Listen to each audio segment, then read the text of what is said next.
Ninakaw ang 10 taon ng paghihirap. Habang nagpapakasarap sa hangin ng aircon ang mga linta ng pamilya, nakaluhod sa putik ang aking ama, nagbubuhat ng sako, at ang pamangkin kong musmos ay namumulot ng barya. Pera lang ang habol mo, sigaw ng tiyahin kong gahaman. Ngunit tapos na ang pananahimik. Babawiin ko ang lahat ng kinuha nila nang walang natitirang awa. Handa na ba silang harapin ang bagyong Mateo Alvarado? Wala nang pakinabang ang tatay mo. Nagpadala ba ang walang hiyang si Mateo? Wala. Pabigat lang kayo sa buhay namin, kaya huwag kang iiyak-iyak dyan sa harap ko. Ang matinis at malupit na boses ng isang ginang ang unang sumalubong sa pagbukas ng pinto ng isang mamahaling itim na sasakyan. Walang pag-aalinlangan, walang awa. Ang mga salitang yon ay tila patalim na humiwa sa maalinsangan at mabahong hangin ng lumang palengke. Dahan-dahang humakbang pababa si Mateo. Ang kanyang makinis at mamahaling sapatos ay lumapat sa basang semento na puno ng kaliskis ng isda at pinaghalong putik at nabubulok na gulay. Ngunit hindi ang dumi ng paligid ang nagpatigil sa kanyang paghinga. Ang kanyang mga mata ay nakapako sa eksenang nangyayari ilang hakbang lamang mula sa harapan ng kanyang sasakyan. Isang ginang, nakasuot ng makapal na gintong kwintas at may hawak na pamaypay, ang nanlilisik ang mga matang nakatingin sa isang maliit na batang lalaki. Nakilala niya ang ginang. Ito ay si Doña Pasita, ang kanyang tiyahin. Ngunit sino ang batang pilit tinatago ang luha habang nakayuko? At sino ang matandang lalaking pilit binubuhat ang isang napakabigat na sako ng bigas sa likuran ng ginang? Bago pa man makapag-isip si Mateo, nangyari ang isang eksenang wawasak sa kanyang pagkatao. Bumigay ang nanginginig na tuhod ng matandang lalaki. Bumagsak ang mabigat na sako ng bigas sa basang semento, kasabay ng pagdaing ng isang matandang tila nabali ang buto sa likod. Ang pagbagsak na yon ay naging dahilan upang tumilapon ang isang maliit na lata mula sa bulsa ng matanda. Nagkalat ang mga kakarampot na barya, gumulong sa maitim na tubig ng palengke, lumubog sa putik. Diyos ko, Berto, napakatanga mo naman. Ang bigas ko! Asik ni Doña Pasita, nandidiring lumayo upang hindi matalsikan ang kanyang damit, Berto. Nanigas ang buong katawan ni Mateo. Ang hanging pumasok sa kanyang baga ay tila naging yelo na sumaksak sa kanyang dibdib. Ang matandang lalaking iyon, na ngayon ay hirap na nakaluhod sa putikan habang umuubo ng malakas, ay ang kanyang ama, si Don Benedicto Alvarado, ang dating matipuno at maipagmamalaking haligi ng kanilang tahanan. Ngayon ay butot balat, nakasuot, ng punit-punit na sando, at tinatratong parang aso sa gitna ng kalsada. Agad na tumakbo ang batang lalaki patungo sa matanda. Lumuhod ang musmos sa maputik na kalsada, hindi alintana ang dumi na dumidikit sa kanyang manipis na tuhod at marungis na kamay. Pilit niyang pinulot ang mga baryang nagkalat, pinupunasan ang putik gamit ang sariling damit. Lolo, wag po kayong umiyak. Hahanapin ko po ang piso. Kulang pa po kasi ito sa pambayad sa school. Garalgal at inosenteng sabi ng bata, habang nanginginig ang mga maliliit nitong balikat. Ang bawat salita ng bata ay isang mabigat na maso na dumudurog sa utak ni Mateo. Bumitaw ang kanyang mga daliri. Mahinang gumulong ang susi ng kanyang sasakyan sa maputik na kalsada, ngunit hindi na niya ito napansin. Wala siyang marinig, kundi ang mahinang paghikbi ng kanyang ama. Ang lalaking hindi niya nakitang umiyak kahit kailan noong bata pa siya. Namamanhid ang mga paa ni Mateo habang umaatras patungo sa gilid ng isang konkretong pader. Napakapit siya sa magaspang na pader upang hindi matumba. Ang kanyang lalamunan ay parang pinupuno ng buhangin. Napakapait, napakasakit lumunok. Naramdaman niya ang init ng luhang nag-uunahang tumulo mula sa kanyang mga mata. Bumabagsak sa kanyang mamahaling kwelyo. 10 taon. 10 taon siyang nagpakahirap sa Maynila, nagtayo ng imperyo mula sa wala. At sa loob ng 10 taong iyon, walang buwan na hindi siya nagpadala ng daan-daang libong piso para sa ikagiginhawa ng kanyang ama at ng pamilya ng kanyang kapatid. Kinuha niya ang kanyang telepono mula sa bulsa gamit ang kamay na walang tigil sa pagyanig. Pinindot niya ang numero ng kanyang personal na manager sa bangko. Ilang saglit lang ay sumagot ang nasa kabilang linya. Sir Mateo, good morning po. Ano po ang maitutulong ko? Kinagat ni Mateo ang kanyang ibabang labi hanggang sa malalasahan niya ang sariling dugo upang pigilan ang paghikbi. Ang account na nakapangalan kay Santiago Villarreal, ang pinsan ko. Tingnan mo kung nakuha na ang pera para ngayong buwan. Narinig niya ang mabilis na pagtipa sa keyboard mula sa kabilang linya. Yes, Sir Mateo. Na-withdraw na po lahat kahapon. Zero balance na po ang account. Gaya po ng nakasanayan, inilipat po sa personal na negosyo ni Mr. Santiago ang pondo. Ibinaba ni Mateo ang telepono nang hindi nagpapaalam. Sumandal siya sa malamig na pader ng palengke, mariing ipinikit ang mga mata habang ang kanyang dibdib ay naghihingalo sa tindi ng sakit at galit. Ninakaw nila ang lahat, habang ang pamilya ni Tiago at Doña Pasita ay namumuhay sa karangyaan gamit ang perang pinaghirapan niya. Ang kanyang sariling ama ay ginawa nilang kargador na namumulot ng barya sa putikan. Tiningnan niya muli ang direksyon ng kanyang maglolo. Nakita niya ang panginginig ng magaspang na kamay ng kanyang ama. Habang hinahagod ang buhok ng kanyang apo, sinusubukan nitong takpan ang sariling kahihiyan. Isang nakakabinging katanungan ang umalingaw-ngaw sa isipan ni Mateo. Unti-unting nag-aapoy at bumabalot sa kanyang nagdurugong puso. Paano ko yayakapin ang ama kong ginawa nilang pulubi gamit ang sarili kong pera nang hindi nakakapatay ng tao sa araw na ito? Sinundan ni Mateo ang mabagal at paika-ikang paglalakad ng kanyang ama mula sa malayo. Bawat hakbang ng matanda ay tila isang punyal na ibinabaon sa kanyang dibdib. Inasahan niyang uuwi ang mga ito sa lumang bahay na gawa sa kahoy, ang bahay kung saan siya lumaki at nag-ipon ng mga masasayang alaala. Ngunit laking gulat niya nang lumiko ang maglolo sa isang makipot at madilim na eskinita sa likuran ng palengke, malapit sa tambakan ng mga bulok na gulay at kalawanging yero. Tumigil sila sa tapat ng isang barong-barong na pinagtagpi-tagping tarpaulin, manipis na plywood at mga sirang sako. Wala itong pinto.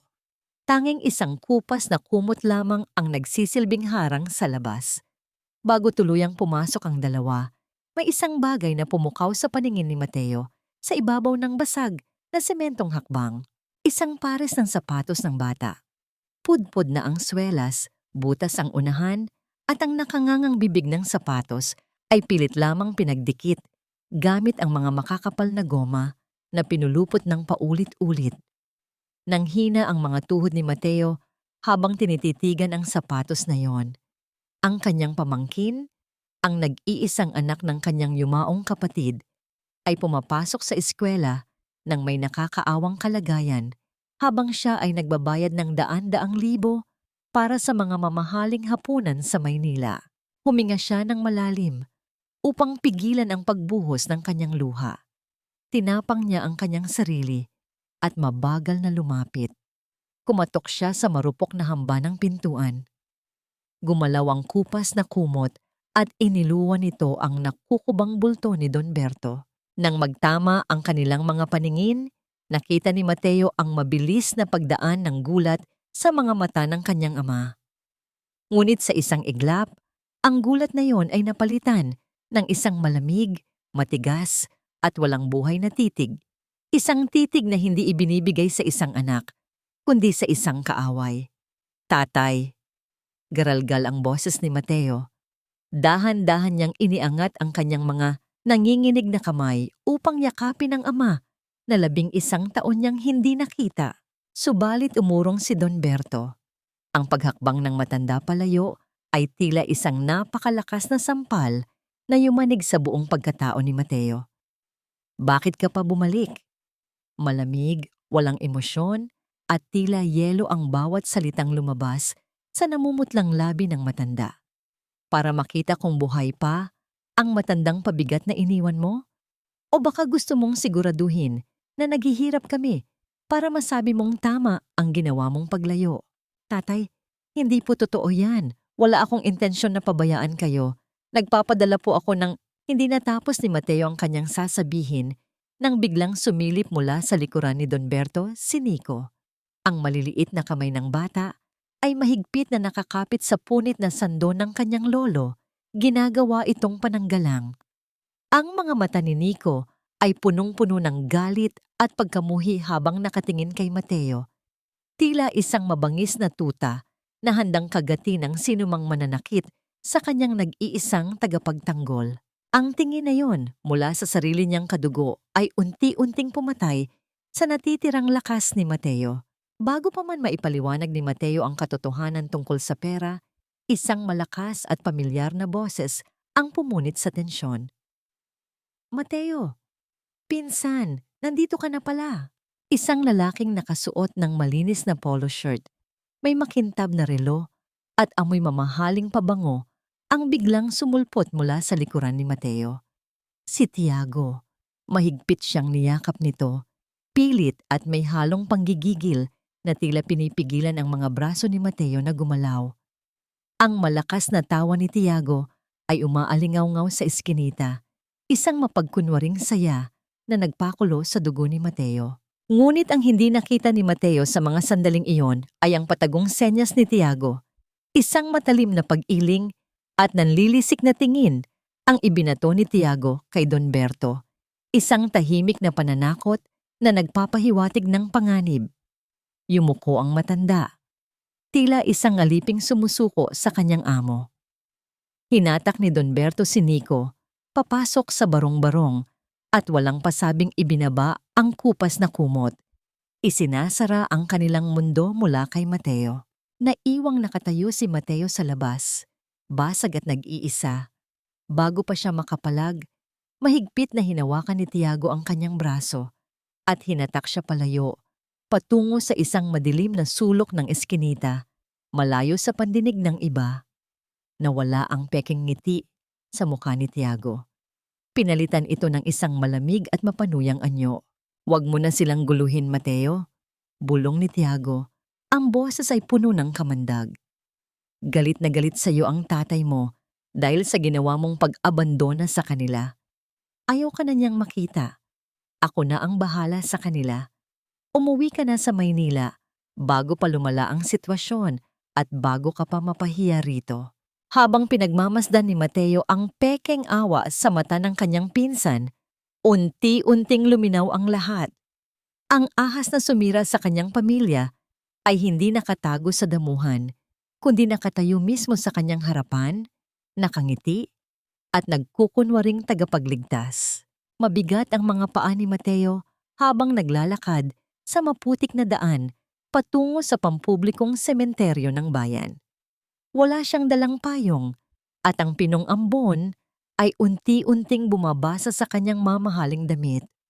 Wala siyang pakialam. Mas nanlalamig ang kanyang kaluluwa kaysa sa hangin ng hapon. Narating niya ang libingan ng kanyang pamilya. Hindi ito isang marangyang musoleo. Isang simpleng lapida lamang ito na puno na ng lumot at tuyong dahon. Nakabaon sa magaspang na semento na unti-unti nang binibiyak ng mga damo. Nakaukit doon ang pangalan ng kanyang nakababatang kapatid, Rafael Alvarado. Bumagsak ang mga tuhod ni Mateo sa basang damuhan. Ginamit niya ang kanyang malinis at mamahaling panyo upang maingat na punasan ang mga nakakapit na putik at lumot sa pangalan ni Rafael. Bawat hagod ng kanyang kamay ay sinasabayan ng mahinang pag-agos ng kanyang mga luha. Sa kanyang alaala, ang huling imahe ng kanyang kapatid ay isang masayang binata na nagbababala sa kanya na mag-ingat sa pagluwas sa Maynila. Ngayon, malamig na bato na lamang ang kanyang kaharap. Isang kaluskos ng mga tuyong dahon ang narinig mula sa kanyang likuran. Lumingon si Mateo at nakita ang isang matandang lalaking may bit-bit na mga lantang bulaklak. Nakasuot ito ng gulanit na sombrero at may balat na sunog sa araw. Nakilala niya ang lalaki. Si Lando, ang kaibigan at kasamahan ng kanyang ama sa pagbubuhat ng kargamento sa palengke. Tumigil si Lando nang makita siya. Bahagyang nanlaki ang mga mata ng matanda bago napalitan ng isang mapait at malungkot na nangiti. Ikaw pala, Mateo, panimula ni Lando. Ang boses ay mababa at malat. Bumalik ka pa pala. Akala namin nakalimutan mo na ang daan. Pauwi matapos mamatay ang kapatid mo. Mariing kinuyom ni Mateo ang kanyang mga kamao. Mang Lando, sabihin niyo sa akin ang totoo. Ano ang nangyari kay Rafael?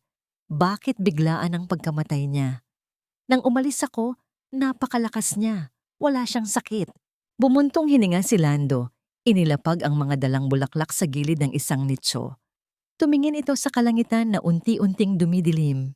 Walang sakit si Rafael, Mateo. Pinatay siya ng kawalan ng pag-asa.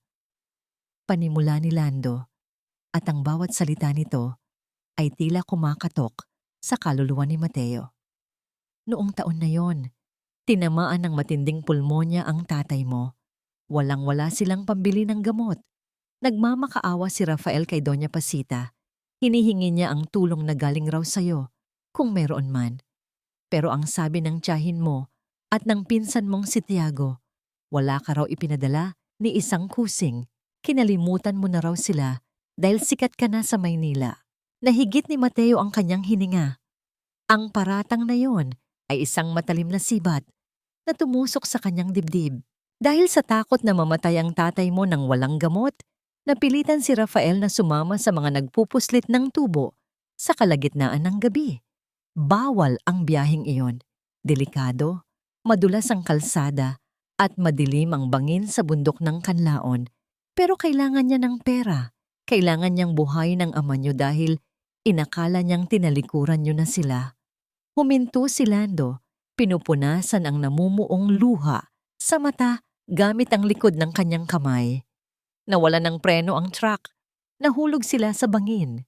Hindi na umabot ng ospital ang kapatid mo. Pakiramdam ni Mateo ay binagsakan siya ng gumuho na bundok. Napasabunot siya sa kanyang sariling buhok. Ibinabaon ang kanyang mukha sa malamig na lapida ng kapatid.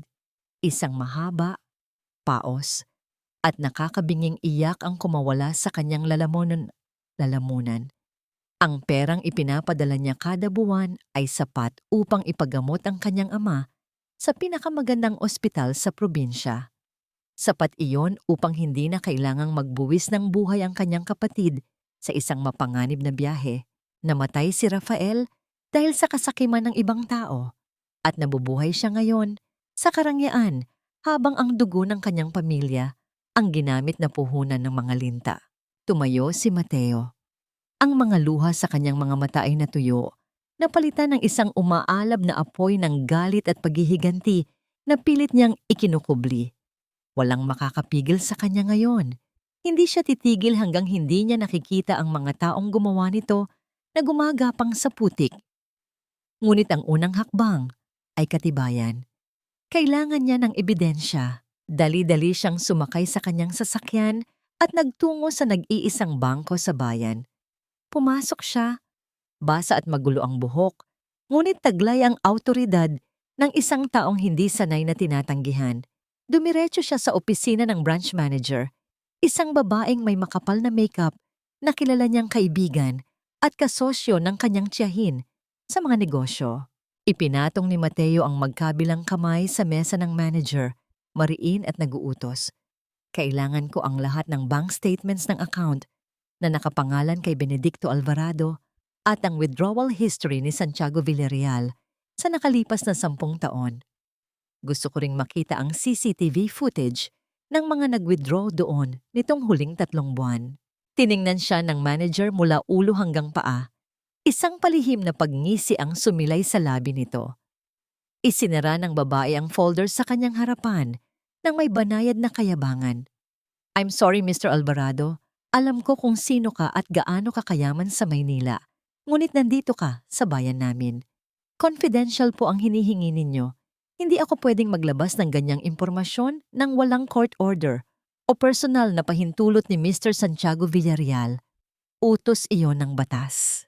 Ang malamig na pagtanggi ng manager ay umalingaw-ngaw sa tahimik na opisina.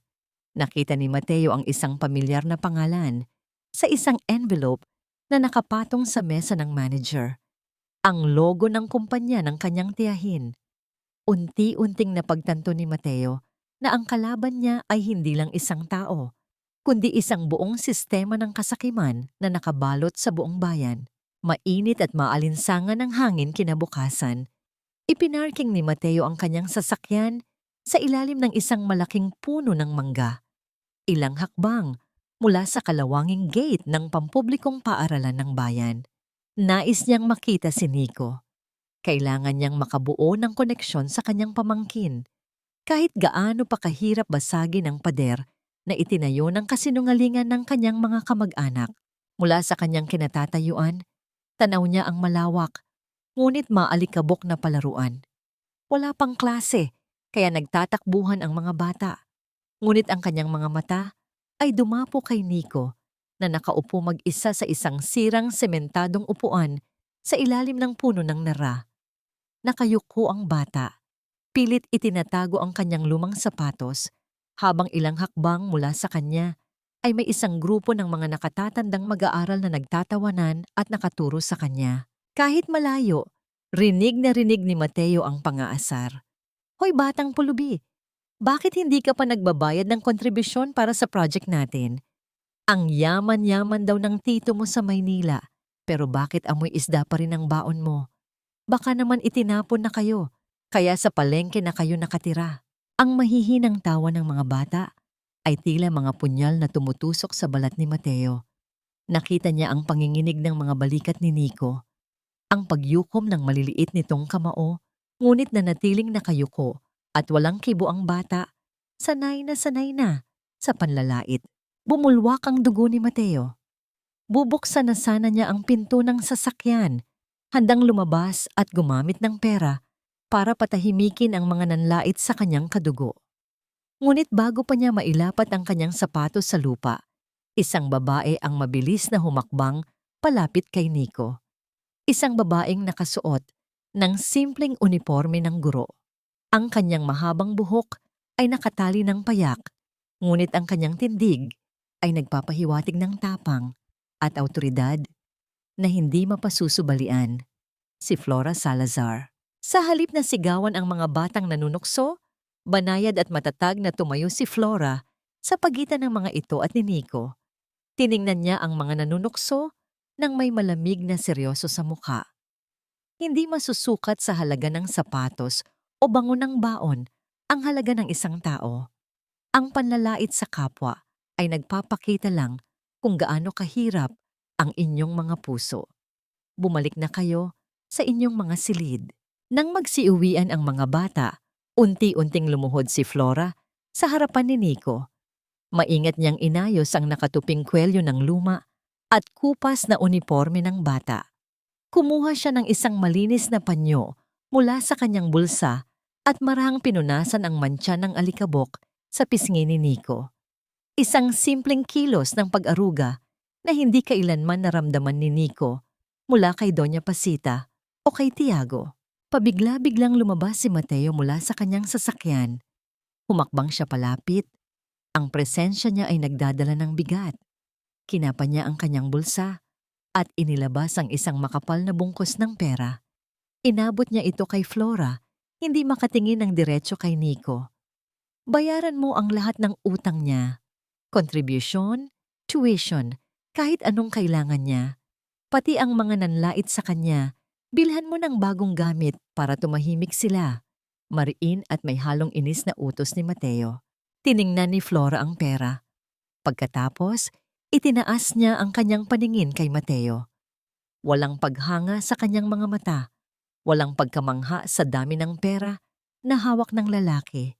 Dahan-dahan siyang tumayo, hinarang ang katawan niya upang hindi makita ni Nico ang palitan nila. Maari ba tayong mag-usap sandali, Mr. Alvarado? Malamig at formal ang boses ni Flora. Tinuro niya ang isang tahimik na bahagi ng koridor, malayo sa mga mag-aaral. Nang makalayo sila, humarap si Flora kay Mateo. Hindi niya kinuha ang pera.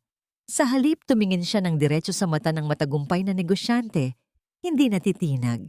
Hindi ko kukunin yan at lalong hindi yan kailangan ni Nico. Kalmadong wika ni Flora, ngunit bawat salita ay may dalang talim na bumibiyak sa pagmamataas ni Mateo. Kung sa tingin mo ay malulunasan ng pera ang sugat ng pamangkin mo, nagkakamali ka. Hindi ATM ang kailangan ng bata, kundi isang pamilyang hindi siya iiwan kapag mahirap na ang sitwasyon. Napatigil si Mateo.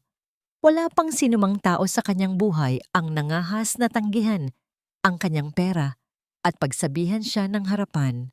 Wala kang alam sa nangyari sa pamilya namin.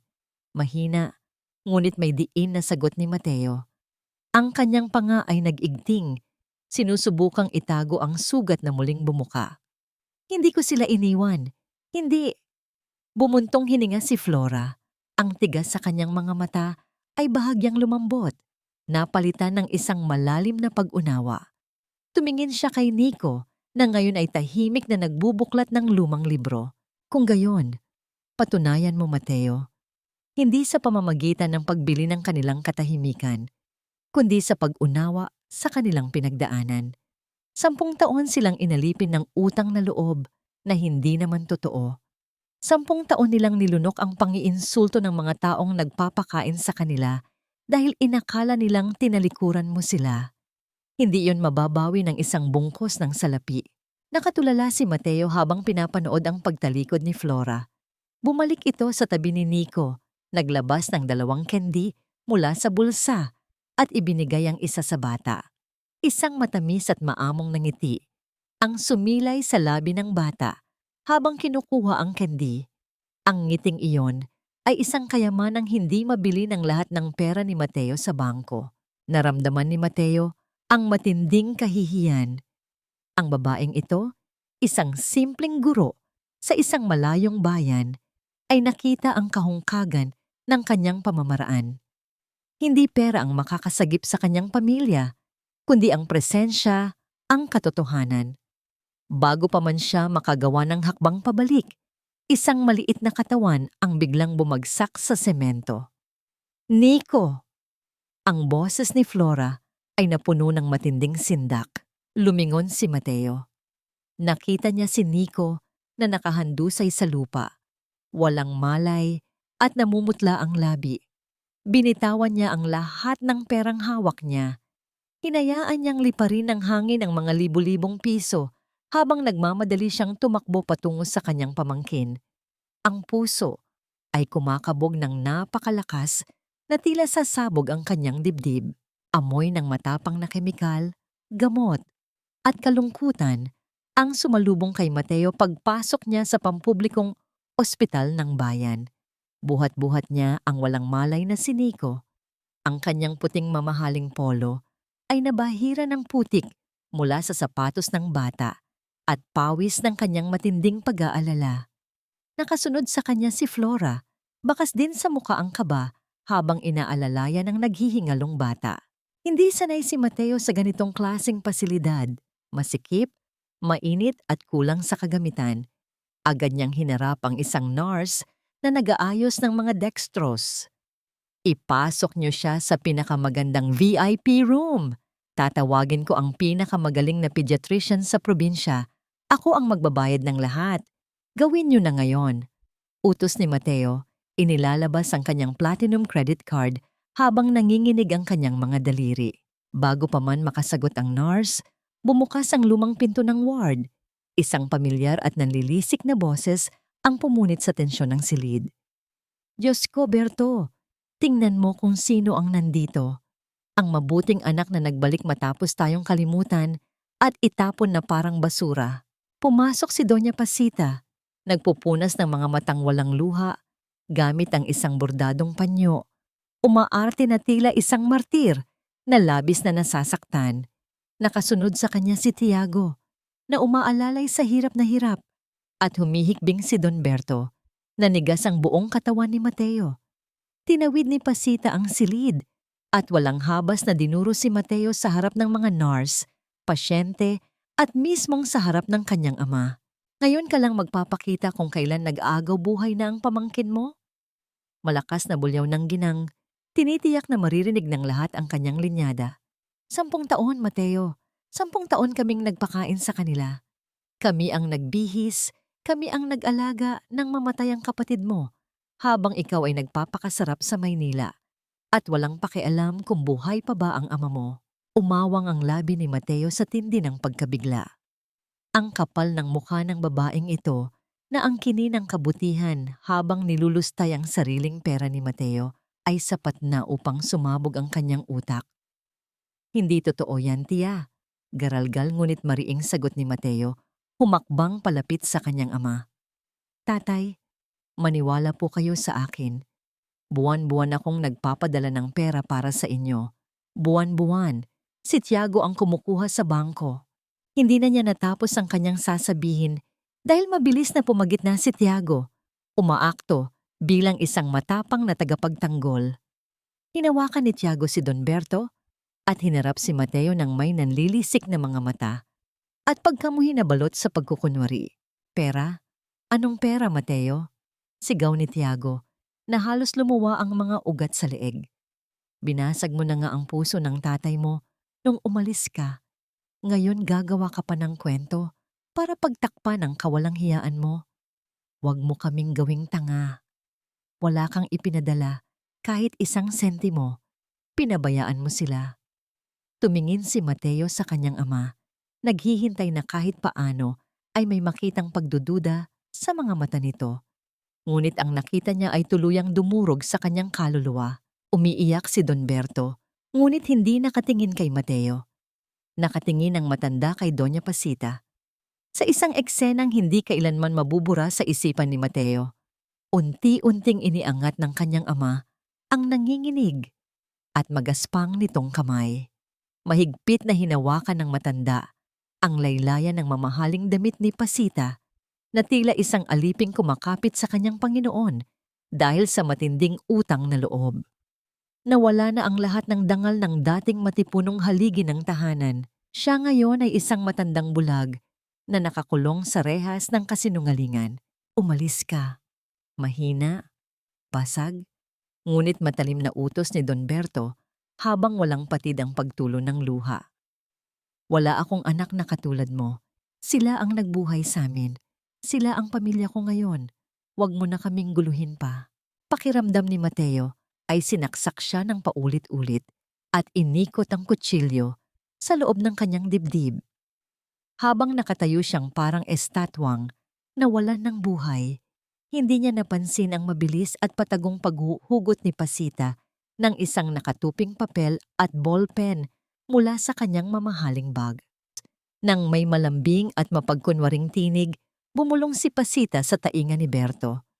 Pirmahan mo ito, Berto, para maipasok natin ang bata sa charity ward at makahingi ng pondo. Ako na ang bahala sa paunang bayad para sa gamot niya. Huwag ka nang mag-alala. Dahil sa labis na pagkalito at takot para sa buhay ng apo, walang pag-aalinlangang inilapat ni Berto ang nanginginig na bolpen sa papel. Isang pirma na naglalaman ng isang nakakubling sumpa. Bago pa man makapagsalita si Mateo o si Flora, na tahimik na nagmamasid sa gilid, malakas na itinulak ni Tiago si Mateo palabas ng ward. Isinara nito ang pinto. Iniiwan si Mateo sa malamig na pasilyo ng ospital, mag-isa, itinakwil, at pinalabas na masama ng sariling dugo. Sa gitna ng nakakabinging katahimikan ng pasilyo, pumintig ang telepono sa bulsa ni Mateo. Kinuha niya ito at sinagot. Boses ng kanyang assistant mula sa Maynila ang nasa kabilang linya. Sir Mateo, good news po.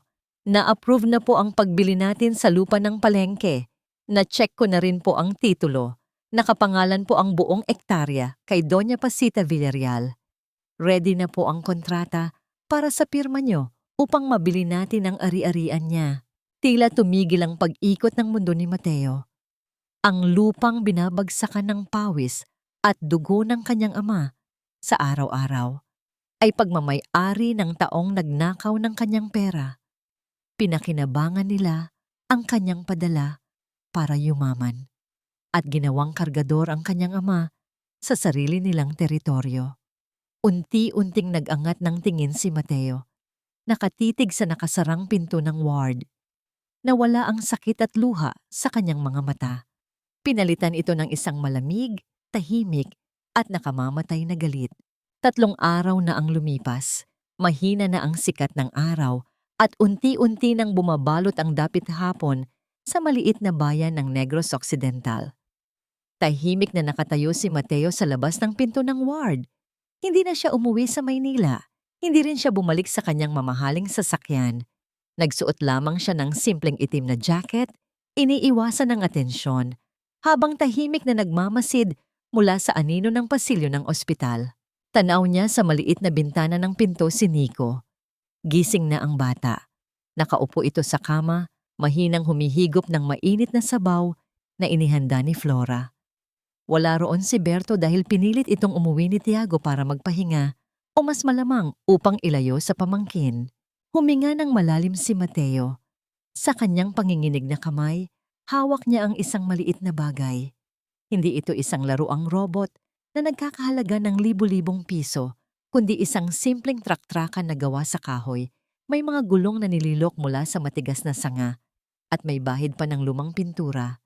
Ito ang laruang minsan niyang ginawa para kay Rafael noong mga bata pa sila. Nakita niya ito na nakasiksik sa mga lumang gamit sa barong-barong ng kanyang ama. Dahan-dahan niyang itinulak ang pinto.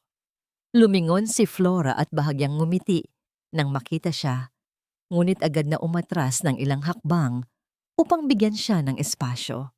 Nang makita ni Nico si Mateo, kusang gumalaw ang maliit at maputlang kamay ng bata. Inangat niya ito sa ere. Handa na sanang kunin ang kamay ni Mateo upang magmano, isang nakagawiang paggalang ng mga batang Pilipino sa nakatatanda. Subalit, bago pa man magtagpo ang kanilang mga balat, biglang naalala ni Nico ang mga mapanirang salita ni Doña Pasita. Mabilis at may halong takot na binawi ng bata ang kanyang kamay. Itinago ito sa ilalim ng puting kumot at mariing kinagat ang ibabang labi. Ang pagbawi sa kamay na yon ay isang tahimik na pagtanggi na tila matalim na basag na salamin na hinihiwa ang lalamunan ni Mateo. Naglakad palapit si Mateo. Dahan-dahan niyang ipinatong ang maliit na laruang truck sa gilid ng kama. Hindi niya pinilit ang bata na hawakan ito. Tiningnan ni Nico ang laruan, pagkatapos ay itinaas ang kanyang malamig at matapang na mga mata patungo sa lalaking nakatayo sa kanyang harapan. Ang tinig ng bata ay walang emosyon, na tila sanay na sa pag-iwan ng mundo. Bumalik ka ba para iligtas si Lolo o para kunin ang lupa namin? Tanong ni Nico. Ang mga mata nito ay naghahanap ng katotohanan sa likod ng mamahaling damit ng kanyang tiyuhin. Sabi ni Lola Pasita, gusto mo raw bilhin ang palengke para palayasin kami at sirain ang aming bahay. Napatigil si Mateo. Ang kasinungalingang itinanim sa isip ng musmos na ito ay mas malalim at mas nakamamatay kaysa sa sakit nitong pulmonya. Hindi umiwas ng tingin si Mateo. Sa halip na magpaliwanag, kinuha niya ang kanyang telepono mula sa bulsa. Harap-harapan, habang nakatingin kay Nico at habang tahimik na nakikinig si Flora sa sulok, tinawagan niya ang kanyang opisina sa Maynila. I-cancel ang proyekto. Matapang at walang pag-aalinlangang utos ni Mateo sa kabilang linya. Huwag ninyong ituloy ang pagbili ng lupa sa palengke. Kansilahin ang lahat ng negosasyon kay Doña Pasita. Ang lahat ng pondong inilaan para diyan, ilipat ninyo sa isang legal fund. Kakailanganin natin ito sa lalong madaling panahon. Matapos niyang ibaba ang tawag, inilagay niya ang telepono pabalik sa kanyang bulsa at muling ibinaling ang paningin kay Nico. Wala siyang ibinanggit na pangako. Wala siyang ipinagmalaking pera. Ngumiti lamang siya, isang mapait at pagod na ngiti na puno ng pangungulila. Hindi ko bibili ng palengke, Nico. At mas lalong hindi ko kayo paaalisin. Mahina, Ngunit matatag na wika ni Mateo habang pinipigilan ng panginginig ng kanyang boses. Hindi ako aalis. Dito lang si Tito. Hahanapin ko ang totoo kahit mag-isa pa ako. Muling tumingin si Nico sa laruang truck na gawa sa kahoy. Ang matigas na pagtingin ng bata ay unti-unting lumambot. Tila may isang maliit at manipis na hibla ng tiwala ang pilit na umuusbong mula sa matigas na semento. Ngunit sa labas ng pinto, hindi alam ni Mateo na may mga matang nagbabantay. Nakatayo sa madilim na bahagi ng pasilyo si Tiago. Narinig niya ang bawat salita, ang bawat utos sa telepono. Ang kanselasyon ng proyekto ay nangangahulugan ng malaking pagkalugi para sa kanila ng kanyang ina. Ang matalim na ngiti ni Tiago ay unti-unting nawala. Kinuha niya ang kanyang telepono at tinawagan ang isang pamilyar at mapanganib na numero. May problema tayo. Malamig at mabilis na bulong ni Tiago habang papalayo sa kwarto. Hindi aalis ang mayabang na to. Mukhang naghahanap na ng mga abogado. Kailangan natin siyang turuan ng leksyon bago pa siya makalkal ng mga hindi niya dapat makita. Walang mga bituin sa langit ng gabing iyon. Ang nagbabadyang unos ay nagdala ng malakas at malamig na hangin na pilit humihiwa sa katahimikan ng bayan. Naglalakad si Mateo pabalik sa kanyang inuupahang maliit na kwarto malapit sa palengke matapos siyang makipagkita ng palihim sa isang abogado sa kabilang probinsya. Ang mga ebidensya ng pandaraya sa bangko ay mahirap kunin ng walang subpuena, ngunit handa siyang ipaglaban ito hanggang dulo. Pagliko niya sa isang madilim na eskinita, nakaramdam siya ng panganib. 4 na malalaking bulto ng tao ang biglang lumabas mula sa anino ng mga lumang pader. Nakasuot sila ng mga itim na bonnet at may hawak na makakapal na kahoy at tubo. Bago pa man makatakbo si Mateo, isang malakas na hampas sa kanyang likuran ang nagpabagsak sa kanya sa maputik na kalsada. Naramdaman niya ang sunod-sunod na sipa sa kanyang tagiliran at tiyan. Hindi siya lumaban. Alam niyang ito ang hinihintay ni Tiago. Ang makaganti siya, ang makapatay siya o makasakit upang tuluyan siyang makulong at mawala sa landas nila. Kaya imbes na manlaban, ibinaluktot ni Mateo ang kanyang katawan. Pinrotektahan ang kanyang ulo gamit ang 2 braso at tahimik na tinanggap ang bawat suntok at palo. Ang bawat sugat ay pampamanhid sa mas malaking sugat sa kanyang puso. Matapos ang ilang minutong bugbugan na tila walang katapusan, mabilis na nagtakbuhan ang mga lalaki at nawala sa dilim. Matagal bago nakabangon si Mateo. Duguan ang kanyang labi, putok ang kilay, at nanginginig ang buo niyang katawan. Pilit niyang inalalayan ang sarili gamit ang dingding hanggang sa marating niya ang tanging lugar na naisip niyang puntahan, ang maliit na paaralan kung saan nagtuturo si Flora. Mabuti na lamang at nakabukas pa ang ilaw sa isang silid. Ginagawa pa ni Flora ang kanyang mga lesson plan. Nang makita ni Flora ang duguang bulto ni Mateo na bumagsak sa hamba ng pinto, mabilis niyang nabitawan ang kanyang mga papel at tumakbo palapit sa lalaki. Inalalayan niya itong makapasok sa maliit na klinik ng paaralan. Malumanay ang naging pagkilos ni Flora. Kumuha siya ng malinis na bimpo at mainit na tubig. Habang unti-unti niyang pinupunasan ang namumuong dugo sa noo ni Mateo, napansin niya ang tahimik na pagtitiis ng lalaki. Magkalapit na magkalapit ang kanilang mga mukha. Ang init ng hininga ni Mateo ay tumatama sa pisngi ni Flora at ang banayad na amoy ng sabon ng guro ay nagbibigay ng kakaibang ginhawa sa nananakit na katawan ni Mateo. Bakit mo tinitiis to, Mateo? Mahinang bulong ni Flora, hindi itinatago ang awa at kaba sa kanyang mga mata. Pwede mo namang ipadampot sa mga pulis ang gumawa nito sa'yo. Pwede kang gumamit ng pera mo. Sumandal si Mateo sa pader ng klinik, mabigat ang paghinga. Ipinikit niya ang kanyang mga mata habang dinarama ang malamig at magaan na dampi ng bimpo sa kanyang mga sugat. Dahil mas masakit ang makita silang nagdurusa. Sagot ni Mateo, ang boses ay puno ng pait. Kung lalaban ako ng marahas, ako ang magiging masama sa paningin ni tatay. Gusto ni Tiago na magkamali ako, pero hindi ko ibibigay ang kaligayahang yon sa kanya. Kailangan kong manalo sa paraang hindi mabubura ang dangal ng pamilya ko. Natigil si Flora sa pagpunas. Ang sagot na yon ay nagpaunawa sa kanya kung gaano kalalim ang pagmamahal at pagpaparaya ni Mateo. Nang akmang ibabalik ni Flora ang bimpo sa planggana, bahagyang iniangat ni Mateo ang kanyang kamay. Hindi niya hinawakan ng mahigpit ang guro.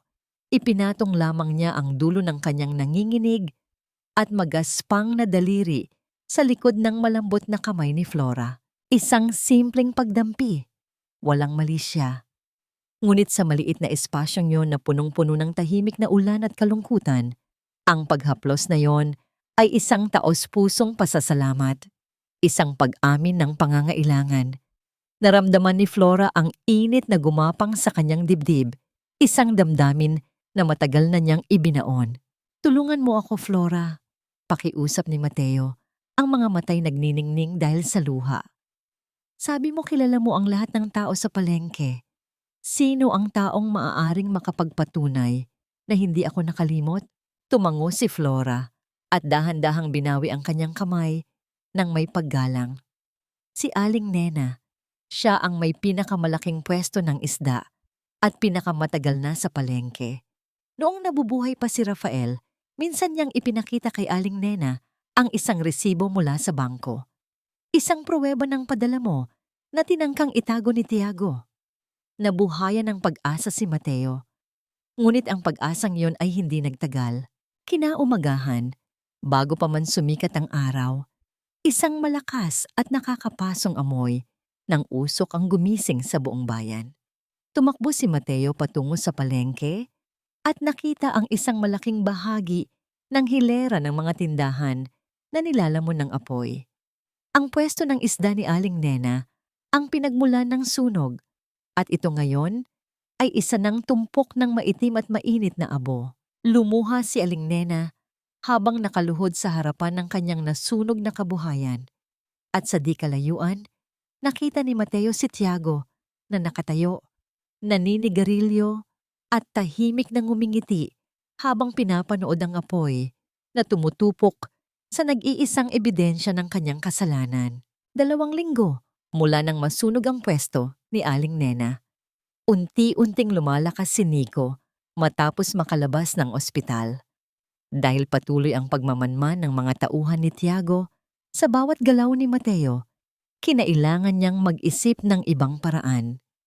Sinamantala ni Mateo ang pagkakataong dinala ni Berto, ang bata sa Kapitolyo, para sa isang libreng medical mission.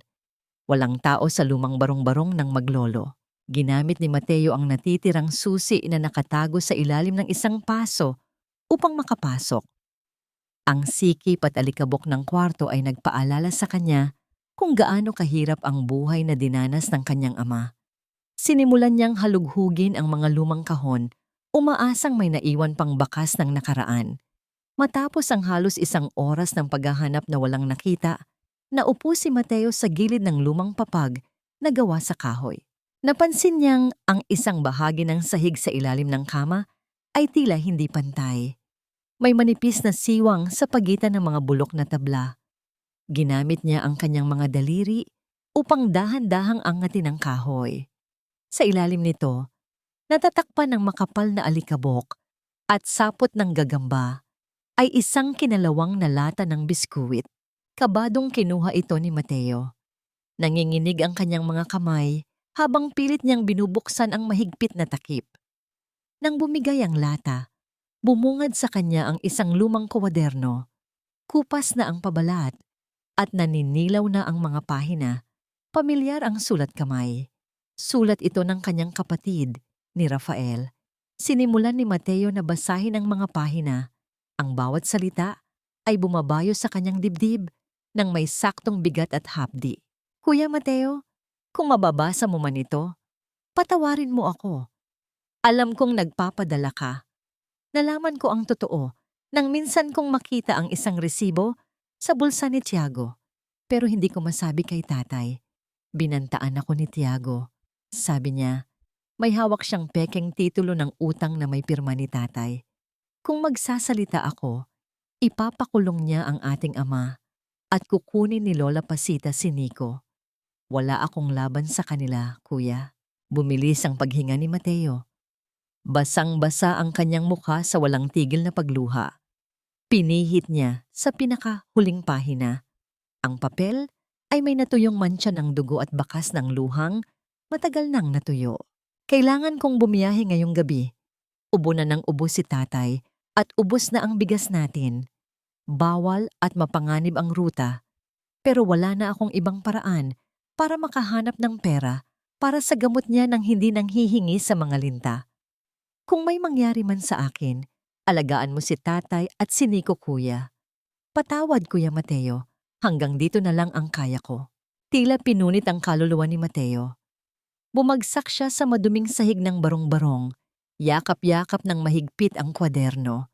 Iniipit niya ang papel sa kanyang dibdib, umaasang maaabot ng init ng kanyang katawan ang kaluluwa ng kanyang kapatid na namatay sa matinding kawalan ng pag-asa. Isang mahaba, malalim, at walang tunog na paghikbi ang umalog sa kanyang balikat.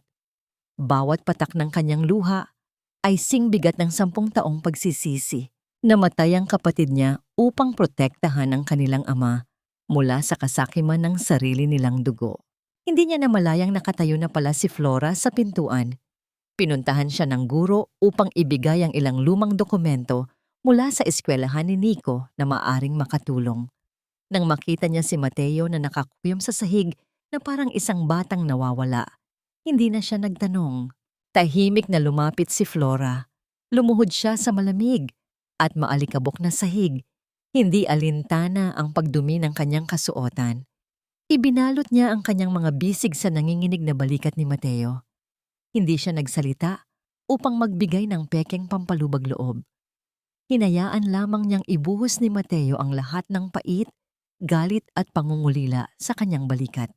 Naramdaman niya ang matinding pagkabasa ng kanyang damit mula sa mainit na luha ng lalaki at ang bawat haplos niya sa likod nito ay isang panata ng pag-agapay. Ngunit ang hindi nila alam, sa labas ng barong-barong, isang pares ng mata ang nanonood mula sa siwang ng sirang bintana. Si Tiago. Nakita niya ang kwadernong hawak ni Mateo. Ang mukha ng sakim na pinsan ay namutla at ang pawis ay mabilis na namuo sa kanyang noo. Kung mailalabas ni Mateo ang kwadernong yon, hindi lamang nakawan ang ikakaso sa kanya, maaari siyang makasuhan ng blackmail at maituring na dahilan ng pagkamatay ni Rafael. Umatras si Tiago ng walang ingay. Nilabas niya ang kanyang telepono at tinawagan si Doña Pasita. Ma, nagkakalkal si Mateo. Garalgal at balot ng takot na boses ni Tiago. May nakuha siyang ebidensya mula sa kwarto ng matanda. Kailangan na nating tapusin si Berto bago pa siya tuluyang maniwala sa anak niya. Ilabas mo na ang huling baraha. Buhay na buhay ang kulay ng mga banderita sa itaas ng palengke. Araw ng fiesta sa bayan. At halos lahat ng residente ay nasa plaza upang makisaya, kumain, at manood ng programa. Hawak ng mahigpit ni Mateo ang kwaderno ni Rafael, nakabalot sa loob ng kanyang itim na jacket. Desidido siyang kausapin ang kanyang ama ng sarilinan sa gitna ng ingay upang ipakita ang katotohanan bago pa ito makarating sa mga abogado. Nakita niya si Don Berto na nakaupo sa isang monoblock chair malapit sa entablado. Hawak ang kamay ni Nico na tahimik na kumakain ng cotton candy. Humakbang si Mateo palapit, humihinga ng malalim, upang kalmahin ang kanyang nag-aalborotong dibdib. Ngunit bago pa siya makalapit ng tuluyan, biglang umalingaongaw ang matinis na feedback mula sa malaking mikropono sa entablado. Lahat ng mata ay napalingon. Nakatayo sa gitna ng entablado si Doña Pasita. Hawak ang mikropono, ang mukha ay basang-basa ng luha. Tila isang artistang nasa kasagsagan ng pinakamatinding eksena sa telenovela. Mga kababayan, makinig kayo sa akin. Humihikbing sigaw ni Pasita. Ang boses ay sadyang pinalakas upang maabot ang pinakamalayong sulok ng plaza. Tingnan ninyo ang pamilya ko. Buong buhay ko, Ibinigay ko ang lahat para tulungan ang kapatid kong si Berto. Kinupkup ko sila nang iwan sila ng walang hiyang Mateo. Natigil sa paglalakad si Mateo. Ang mga tao sa plaza ay unti-unting lumingon sa kanya. Bumubuo ng isang singsing ng mga mapanghusgang titig. Itinuro ni Pasita si Mateo na nakatayo sa gitna ng daan. At ngayon, ano ang igaganti niya? Gusto niyang ipagbili ang palengkeng ito. Gusto niyang palayasin ang sarili niyang ama at ang kawawang si Nico upang tayuan ng mall ang ating kabuhayan. Nalaman ko ang kanyang masamang plano at dahil hindi ako pumayag, pinagbabantaan niyang ipakulong ang anak kong si Tiago gamit ang mga pekeng ebidensya. Nagsimulang mag-ingay ang mga tao. May mga sumigaw ng insulto. May isang lalaki, tauhan ni Tiago na nakaposisyon sa likod ng pulutong, ang nagbato ng isang basag na kamatis na tumama mismo sa balikat ni Mateo. Bumakat ang pulang katas sa malinis niyang damit, ngunit hindi siya gumalaw. Tinitigan lamang niya ang kanyang tiyahin na patuloy sa pag-iyak ng mga luhang kasinungalingan. Ginamit ni Tiago ang pagkakataon. Nilapitan niya si Berto, inalalayan ang matanda na tumayo, at bumulong ng mga salitang puno ng lason. Nakikita niyo na, tatay? Sisirain niya ang pamilya natin para sa lupa. Wala siyang utang na loob. Tapusin niyo na ito para hindi na tayo mapahiya. Nanginginig ang mga binti ni Berto habang naglalakad palapit kay Mateo. Ang mukha ng matanda ay namumutla, punong-puno ng kahihiyan dahil sa pinapanood sila ng buong bayan. Sa isip ni Berto, ang paninira ni Mateo sa kanyang tiyahin ay ang huling patak ng kawalang hiyaan. Tatay! Mahinang tawag ni Mateo. Nilalabas ang kwaderno mula sa kanyang jacket. May ipapakita po ako sa inyo. Basahin niyo po ito. Si Rafael, bago pa man maiangat ni Mateo ang kwaderno, isang malakas at nakakabinging sampal ang lumagapak sa kanyang pisngi. Natahimik ang buong plaza. Ang lakas ng sampal ay nagpabaling sa mukha ni Mateo, nag-iwan ng pulang marka sa kanyang balat at pumutok sa kanyang labi. Nakatayo sa kanyang harapan ang kanyang ama, humihingal, ang mga mata ay puno ng matinding galit, puot at puot. Umalis ka! Gumaralgal at halos maputol ang hininga ni Don Berto sa tindi ng pagsigaw. Huwag mo nang idamay ang kapatid mo na ikaw din ang pumatay sa pagiging sakim mo. Wala kang utang na loob. Sila ang nagpakain sa atin, tapos ganyan ang igaganti mo. Wala akong anak na katulad mo. Patay na ang anak kong si Mateo. Pakiramdam ni Mateo ay binuhusan ng kumukulong tubig ang kanyang puso. Ang kwadernong hawak niya ay unti-unting bumagsak sa kanyang tagiliran. Ang sampal na yon ay hindi nagmula sa kamay ng kanyang ama, kundi nagmula sa kasinungalingan na ganap ng bumulag sa matanda. Wala nang ebidensyang makakapagpabago sa isip ng isang taong piniling maging bulag dahil sa kahihiyan at pekeng utang na loob. Mula sa gilid ng entablado, nakita niya si Nico na nakakapit ng mahigpit sa palda ni Flora, umiiyak at takot na takot sa kaguluhang nangyayari. Ang mga tao ay patuloy sa pag-uugong ng panghuhusga. Nakita niya ang palihim na ngisi ni Tiago habang umaarte itong pinapakalma ang matanda.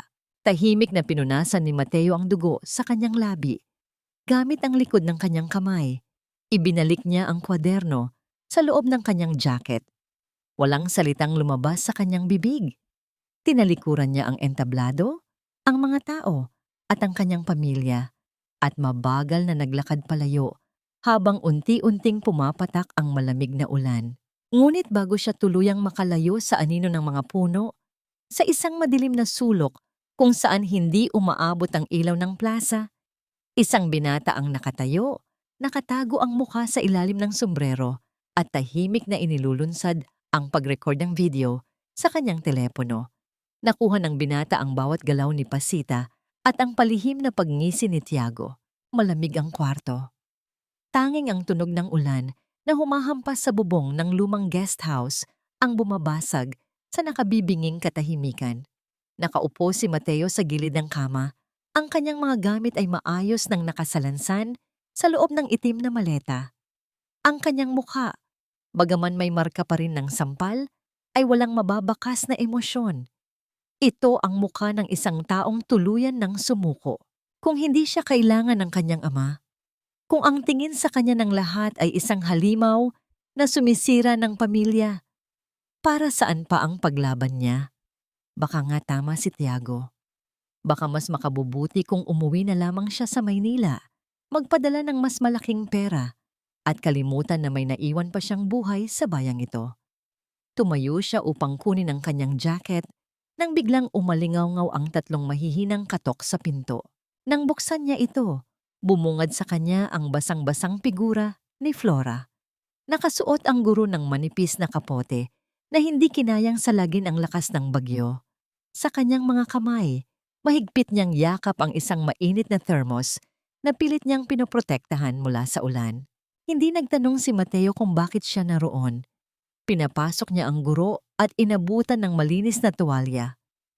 Habang tahimik na pinupunasan ni Flora ang kanyang buhok, inilapag niya ang thermos sa maliit na mesa at naglabas ng 2 mangkok. Ang amoy ng mainit na tinola, sabaw ng manok na may malunggay at luya, ay unti-unting pumuno sa silid, nagdadala ng amoy ng tahanan na matagal nang hindi naaamoy ni Mateo. Kumain ka muna. Mahinang utos ni Flora.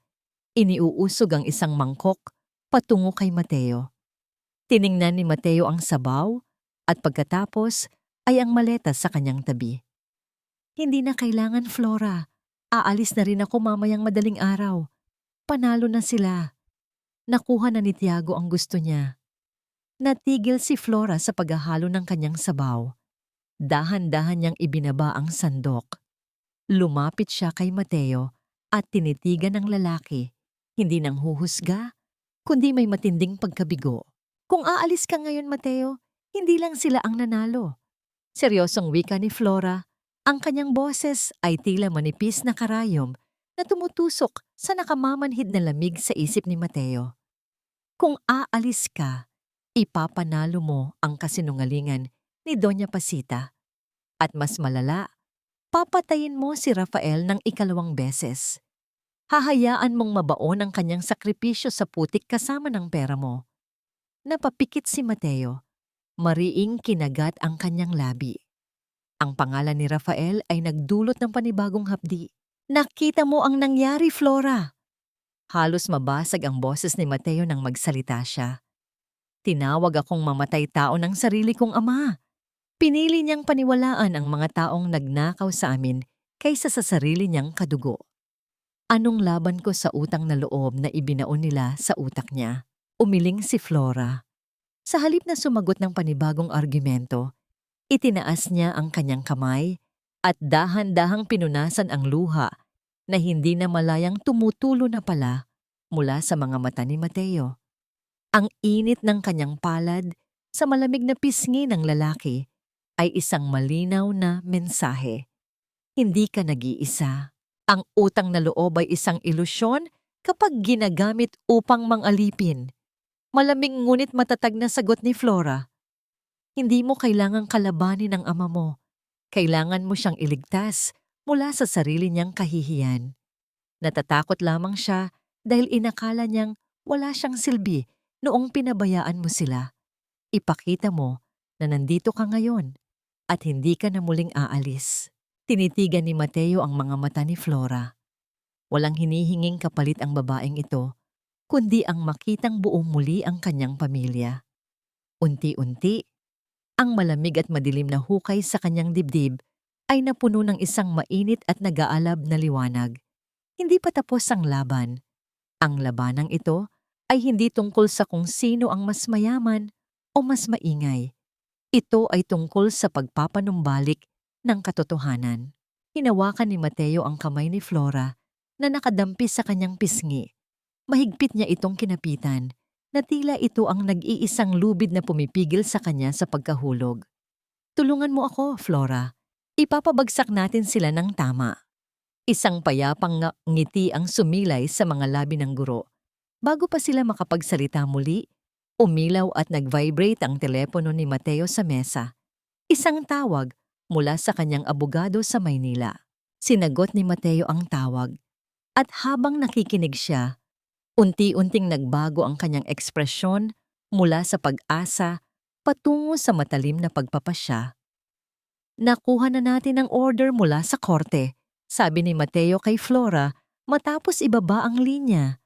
Ang kanyang mga mata ay nanlilisik sa determinasyon. Na-freeze na ang lahat ng accounts ni Tiago at Doña Pasita at may nakuha tayong ebidensya mula sa nag-record ng video sa plaza. Inimbitahan tayo ng barangay captain bukas para sa isang huling paghaharap. Sa kabilang dako ng bayan, sa loob ng malaking bahay ng mga Villarreal, nagigising ang kasamaan. Mahimbing na natutulog si Doña Pasita nang magising siya dahil sa malakas na katok sa kanyang pintuan. Pagkabukas niya, inabutan siya ng isang basang kartero ng isang makapal na kayumangging sobre. Nang mabasa ng ginang ang tatak ng Korte Suprema sa itaas na bahagi ng papel, nanginig ang kanyang mga kamay at nabitawan niya ang mamahaling kape. Nababasag ito sa mamahaling sahig ng kanyang mansyon. Mabigat ang tensyon na bumabalot sa buong bayan kinaumagahan. Ang balita tungkol sa paghaharap sa barangay hall ay kumalat na parang apoy sa tuyong damuhan. Nagsidatingan ang mga tsismo sa mga tindera at pati ang ilang usisero mula sa kabilang baryo. Umaasang makasaksi sa pagbagsak ng mayaman at mapagmataas na si Mateo. Wala silang alam sa bagyong paparating upang wasakin ang pamilya Villarreal. Sa loob ng tahanan ng mga Villarreal, pawis na pawis si Tiago habang pabalik-balik sa sala. Ang kanyang mga mata ay nanlalaki sa takot at ang kanyang mga daliri ay walang tigil sa panginginig habang sinusubukang i-access ang kanyang mga bank accounts sa telepono. Wala! Walang laman, ma! Halos sumigaw si Tiago. Inihagis ang kanyang telepono sa sofa. Na-freeze ang mga account ko. Kahit isang kusing hindi ko mailipat. Alam na niya. Nakuha na ni Mateo ang ebidensya mula sa bangko. Nakatayo si Doña Pasita sa harap ng bintana. Namumutla at tila tumanda ng 10 taon matapos mabasa ang subpina mula sa korte kagabi. Subalit, ang kanyang labis na pagmamataas ay hindi pumayag na sumuko. Mariin niyang kinagat ang kanyang labi. Pinipigilan ang panginginig ng kanyang buong katawan. Umayos ka, Tiago! Madiin at puno ng laso na utos ni Pasita, bagaman halata ang kaba sa kanyang boses. Wala pa silang napapatunayan sa harap ng kapitan at hawak natin si Berto. Hanggat naniniwala ang matanda na utang niya sa atin ang buhay niya, walang magagawa si Mateo. Ang kailangan lang nating gawin ay paikutin ang kwento. Ipalabas nating baliw si Mateo na ginagawa niya ito dahil gusto niyang kuhanin ang lahat sa atin. Samantala, sa isang tahimik na silid, maingat na inayos ni Mateo ang kanyang sarili. Isinuot niya ang isang malinis at plansadong kulay abong suit na matagal niyang itinago.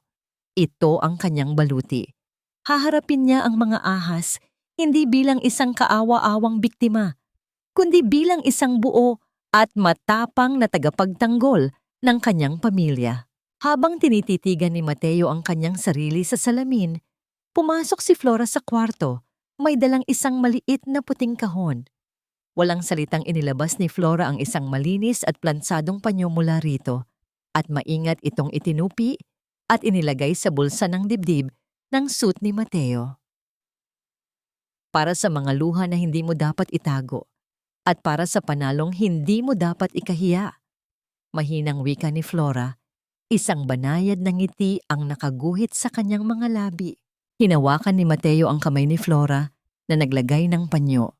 Mahigpit niya itong pinisil.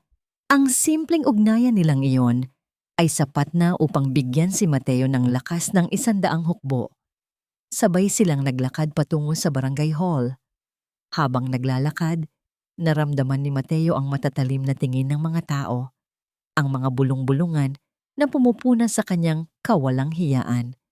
Ngunit hindi na niya pinansin ang mga ito. Nakatuon ang kanyang isip sa huling laban na magpapalaya sa kanyang ama. Pagdating sa tapat ng gusali, tumambad kay Mateo ang isang eksenang pansamantalang nagpahinto sa kanyang paghinga. Nakatayo roon si Nico Mag-isang naghihintay habang nakatingin sa lupa. Nang makita ng bata si Mateo, mabilis itong tumakbo palapit, hindi upang sumigaw o manisi, kundi upang umiyak. Hinaklot ni Nico ang laylayan ng mamahaling pantalon ni Mateo. Ang mga luha ng bata ay nag-uunahang pumatak sa semento. Tito? Garalgal at halos hindi maintindihang tawag ni Nico. Ito ang unang pagkakataon matapos ang matagal na panahon na tinawag niyang tito si Mateo ng may pagmamahal. Tito, totoo po ba? Totoo po bang hindi mo kami iniwan? Gusto na po kaming palayasin ni Lola Pasita sa bahay kapag hindi ka daw umalis. Nanikip ang dibdib ni Mateo. Lumuhod siya, hindi inalintana ang alikabok na dumidikit sa kanyang damit at mahigpit na niyakap ang pamangkin. Hinaplos niya ang buhok ni Nico, pilit pinipigilan ang sariling luha habang naramdaman ang init ng tiwala ng bata na muling bumalik. Pangako Nico, bumulong si Mateo, puno ng determinasyon. Walang aalis at walang mawawalan ng bahay. Tatapusin natin ang masamang panaginip na ito ngayon din. Binuhat niya si Nico at humarap sa pintuan ng barangay hall. Sa kabilang banda ng pintuan ay naghihintay ang pinakamalaking kasinungalingan na handa na niyang gibain. Ngunit habang naglalakad sila papasok, sa loob ng gusali, kinapa ni Tiago ang isang matigas at malamig na bagay sa loob ng bulsa ng kanyang jacket. Isang lihim na armas, sakaling hindi gumana ang mga luha at drama ng kanyang ina. Mabigat at kulob ang hangin sa loob ng maliit na silid ng barangay hall. Ang pag-ikot ng lumang bentilador sa kisame ay tila nagpapabigat palalo sa tensyon na nakabalot sa lahat ng naroroon. Nakaupo sa gitna ang kapitan ng barangay, seryoso at nakakunot ang noo. Sa isang gilid ng mahabang mesa, magkatabing nakaupo sina Doña Pasita at Tiago. Sa kabilang dako, nakaupo ng tuwid si Mateo kasama si Flora na nagbibigay ng tahimik na suporta sa kanyang likuran. Sa dulo ng mesa, nakayuko at nanginginig ang mga balikat ni Don Berto, iniiwasan ang tingin ng lahat.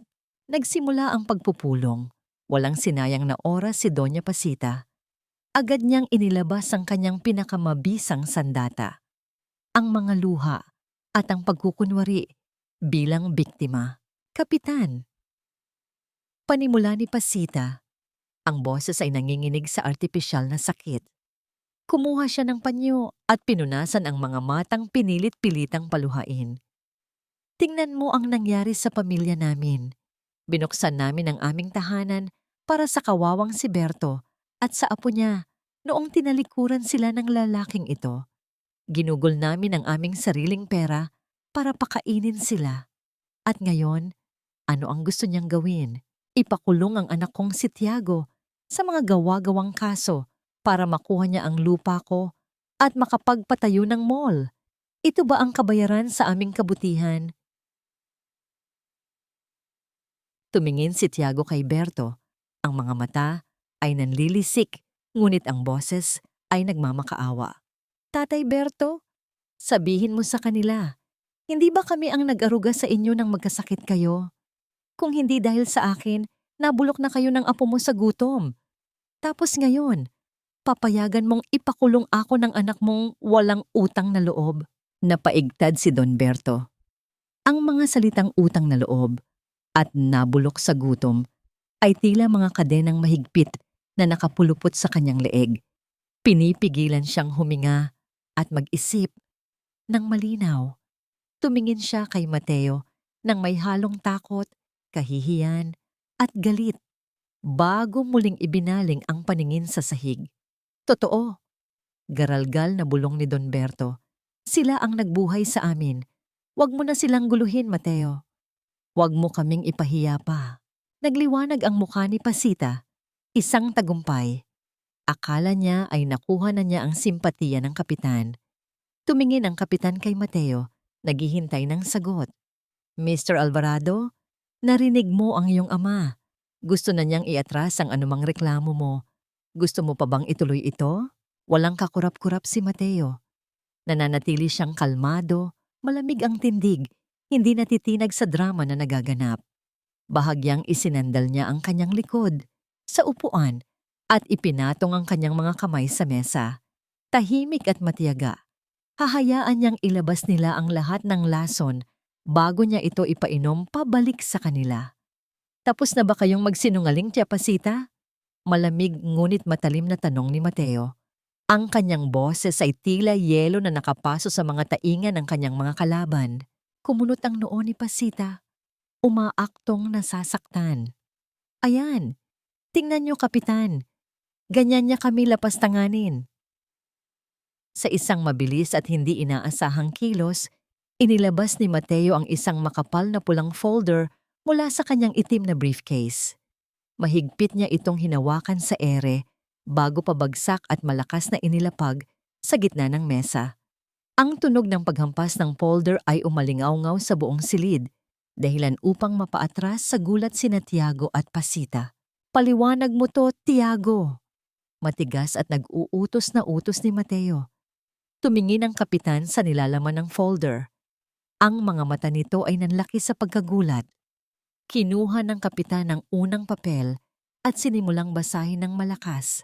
Ito ay mga certified bank statements, isang buwanang padala na hindi bababa sa 50,000 piso. Bawat buwan, sa loob ng 10 taon, lahat mula sa account ni Mateo Alvarado sa Maynila. Papasok sa account na nakapangalan kay Benedicto Alvarado. Ngunit ang lahat ng withdrawals, bawat solong buwan, ay nilagdaan ni Santiago Villarreal bilang authorized representative at inilipat sa kanyang personal na account. Nanigas ang buong katawan ni Don Berto. Unti-unting umangat ang kanyang ulo. Ang kanyang mga mata ay lumaki sa tindi ng pagkabigla habang tinititigan ang mga papeles. 10 taon. 10 taon ng padala na hindi niya nakita kahit 1 sentimo. Sinubukan ni Tiago na ngumiti kahit patuloy na tumutulo ang pawis sa kanyang namumutlang mukha. Pipeke yan. Kapitan, huwag kayong maniwala sa kanya. Gawa-gawa lang niya ang mga papeles na yan para siraan ako. Ngunit hindi pa tapos si Mateo. Kinuha niya ang kanyang telepono at may pinindot na buton. Inilapag niya ang telepono sa ibabaw ng pulang folder. Isang boses ang nagsimulang umalingaw-ngaw mula sa recording. Ang boses mismo ni Tiago. Wala siyang magagawa. Kinukuha ko ang pera dahil matanda na si Berto at hindi marunong humawak ng kayamanan. Binigyan ko naman sila ng bigas buwan-buwan. Wala akong pakialam kung anong sabihin ni Mateo. Akin na ang pera. Akin na rin ang lupa nila kapag nakuha ko ang titulo. Natahimik ang buong silid. Nawala ang lahat ng kulay sa mukha ni Doña Pasita. Nawasak ang kanyang ilusyon, ngunit ang hindi nakita ng lahat sa likod ng gulat at tensyon, dahan-dahang ipinasok ni Tiago ang kanyang nanginginig na kamay sa loob ng kanyang jacket. Hinahawakan ang malamig at bakal na bagay na kanina pa niya inihanda. Walang hangin ang makagalaw sa loob ng kwarto. Ang tanging naririnig ay ang mabilis at mabigat na paghinga ni Tiago, na parang isang hayop na nasukol. Ang bawat salita mula sa recording ay tulad ng martilyo na unti-unting dumudurog sa kanyang mapagmataas na mukha. Sa kabilang dako, isang tahimik at nakapangingilabot na pagbabago ang nagaganap kay Don Berto. Ang matanda, na ilang minuto pa lamang ang nakalipas, ay handang magpakamatay para sa utang na loob kina Pasita at Tiago. Ngayon ay nakatitig sa mga bank statements na nakakalat sa mesa. Bawat zero, bawat pirma ni Tiago ay malinaw na katibayan ng pagkawasak ng kanyang buhay at ng kanyang pamilya. Hindi pala sila pinabayaan ni Mateo. Ang katotohanan ay mas nakapanlulumo. Sila ay ninakawan, inaapi, at pinilit magmakaawa para sa mismong perang pag-aari nila. Nag-angat ng tingin si Don Berto. Ang kanyang mga mata, na dati ay puno ng takot at kahihiyan, ngayon ay nagniningas ng matinding puot. Ninanakaw niyo ang pera ng anak ko. Mababa ngunit nanginginig ang boses ni Berto. Habang ginagawa niyo kaming kargador, habang halos mamatay ang apo ko sa gutom, kayo ang kumukuha ng padala ni Mateo. Umiling si Doña Pasita, sinusubukang isalba ang natitirang piraso ng kanyang kasinungalingan. Berto, makinig ka sa akin. Kasinungalingan yan. Pinagtutulungan nila tayong dalawa. Ngunit hindi na sumagot si Mateo. Inilabas niya ang kanyang huling at pinakamabigat na patunay. Inilatag niya ang lumang lata ng biskuit sa gitna ng mesa at dahan-dahang kinuha ang naninilaw na kwaderno ng kanyang yumaong kapatid na si Rafael. Ito, malamig at matigas ang boses ni Mateo, ay ang talaan ni Rafael bago siya namatay. Nakasulat dito kung paano niya nadiskubre ang ginagawa mo, Tiago. Nakasulat din dito kung paano mo siya binantaan na kapag nagsalita siya, gagamitin mo ang pekeng titulo para palayasin sina tatay. At dahil kailangan niya ng pera para sa gamot ni tatay, napilitan siyang bumiyahe ng gabi sa rutang ipinagbabawal at alam mong delikado. Iniangat ni Mateo ang kwaderno upang makita ng lahat ang pahinang may mantsa ng natuyong dugo ni Rafael. Pinaubaya mo siyang mamatay para maprotektahan ang pagnanakaw niyo. Isang nakakabinging katahimikan ang bumalot sa buong barangay hall. Napahawak si Kapitan sa kanyang dibdib, hindi makapaniwala sa lalim ng kasamaang natuklasan. Isang matinding sigaw na puno ng matinding pighati ang kumawala mula kay Don Berto. Ang mata ng lalaki, sa kabila ng kanyang panghihina, ay biglang tumalon at sinunggaban si Tiago sa kwelyo ng kanyang polo.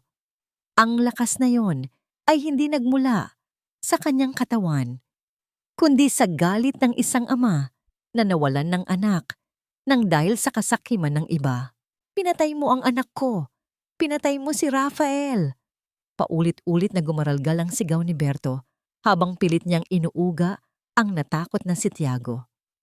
Mga halimaw kayo, pinagkatiwalaan ko kayo, pero kayo pala ang pumatay sa anak ko. Agad na umawat ang mga barangay tanod. Hinawakan nila si Berto at inilayo kay Tiago, na ngayon ay namumutla at nanginginig sa takot. Nagsimulang umiyak at sumigaw si Doña Pasita, hindi upang ipagtanggol ang anak, kundi upang umiwas sa gulo. Sa gitna ng kaguluhan, nakita ni Mateo ang mabilis na paggalaw ng kamay ni Tiago patungo sa bulsa ng kanyang jacket. Walang pag-aalinlangang sumugod si Mateo at hinawakan ng mahigpit ang braso ng pinsan. Nagpumigla si Tiago, ngunit ang galit na nag-alab sa loob ng 10 taon ay nagbigay kay Mateo ng hindi masukat na lakas. Malakas na ibinalibag ni Mateo si Tiago sa mesa, dahilan upang malaglag mula sa bulsa nito ang isang nakakargang baril, na gumulong at tumigil sa paanan ni Kapitan. Nanlilisik ang mga mata ni Mateo habang nakadagan kay Tiago. Ang kanyang tuhod ay mahigpit na nakadiin sa likod ng lalaki upang hindi ito makakilos. Ang mga mata ni Tiago ay puno ng takot habang nakatingin sa baril na nasa sahig. Ang kanyang huling sandata ay nawalan na ng saysay. Bukas na ang pinto. Pumasok ang 4 na armadong pulis. Sila ay bahagi ng kasunduan na inihanda ni Mateo at ng kanyang abogado, kasama ng hepe ng pulisya, sakaling magkaroon ng ganitong uri ng komosyon. Santiago Villarreal, inaresto ka dahil sa mga kaso ng malaking panloloko, blackmail, at iligal na pagmamay-ari ng armas. Isama na rin natin siya sa investigasyon para sa pagkamatay ni Rafael Alvarado. Isang malamig na utos mula sa pinuno ng mga pulis. Isang mabilis na tunog ng pagsara ng posas ang nagpatibay sa pagkatalo ni Tiago. Ang ahas ay nasa kulungan na. Pinalabas ng barangay hall si Tiago ng nakaposas at mahigpit na binabantayan ng 2 pulis. Dahil araw ng fiesta, punong-puno ang plaza ng mga tao. Ang mga matang dati ay nakatingin nang may panghuhusga kay Mateo. Nga ngayon ay nakatutok ng may pagkamuhi sa nag-iisang anak ng pinakamayaman at pinakamakapangyarihang ginang sa bayan. Hindi na makatingin si Tiago ng diretso. Nakayuko siyang naglalakad. Pilit inilalayo ang kanyang mukha sa mga lente ng kamera ng mga teleponong nakatutok sa kanya. Ang pamilya Villarreal na dati ay iginagalang at tinitingala, ngayon ay naging tampulan ng panlalait at pandidiri ng buong bayan. Ngunit ang hindi inaasahan ng lahat ay ang sumunod na tagpo. Tumakbo palabas ng barangay hall si Doña Pasita. Wala na ang kanyang matapang na tindig. Nagkagulo ang kanyang mamahaling buhok at ang kanyang pampaganda ay burado na dahil sa pawis at luha. Wala siyang pakialam sa kanyang itsura o sa kanyang reputasyon. Tumakbo siya patungo sa sasakyan ng mga pulis. Humahagulgol, pilit na inaabot ang braso ng kanyang anak na ipinapasok sa loob ng sasakyan. Nang magsara ang pinto ng patrol car, lumingon si Pasita at nakita niya si Mateo na kalmadong naglalakad palabas ng gusali, kasama si Flora at Don Berto. Ang mga mata ni Pasita ay puno ng desperasyon. Sa harap ng daan-daang tao na tahimik na nanonood, bumagsak ang ginang sa kanyang mga tuhod sa maputik na kalsada. Gumapang si Pasita patungo kay Mateo. Humahagulgol ng malakas na halos hindi na makahinga. Mahigpit niyang hinawakan ang sapatos ni Mateo, isang senaryo na hindi niya kailanman inakalang gagawin niya sa buong buhay niya. Mateo, maawa ka! Pagmamakaawa ni Pasita, ang kanyang boses ay nanginginig at puno ng takot. Iatras mo ang kaso, parang awa mo na. Ibabalik ko ang lahat ng kinuha namin. Ibabalik ko ang lupa, ang pera, ang lahat. Huwag mo lang hayaang mabulok sa kulungan ng anak ko. Ako na ang lumuluhod sa iyo, Mateo. Pamilya pa rin tayo. Tinitigan ni Mateo ang babaeng nasa paanan niya.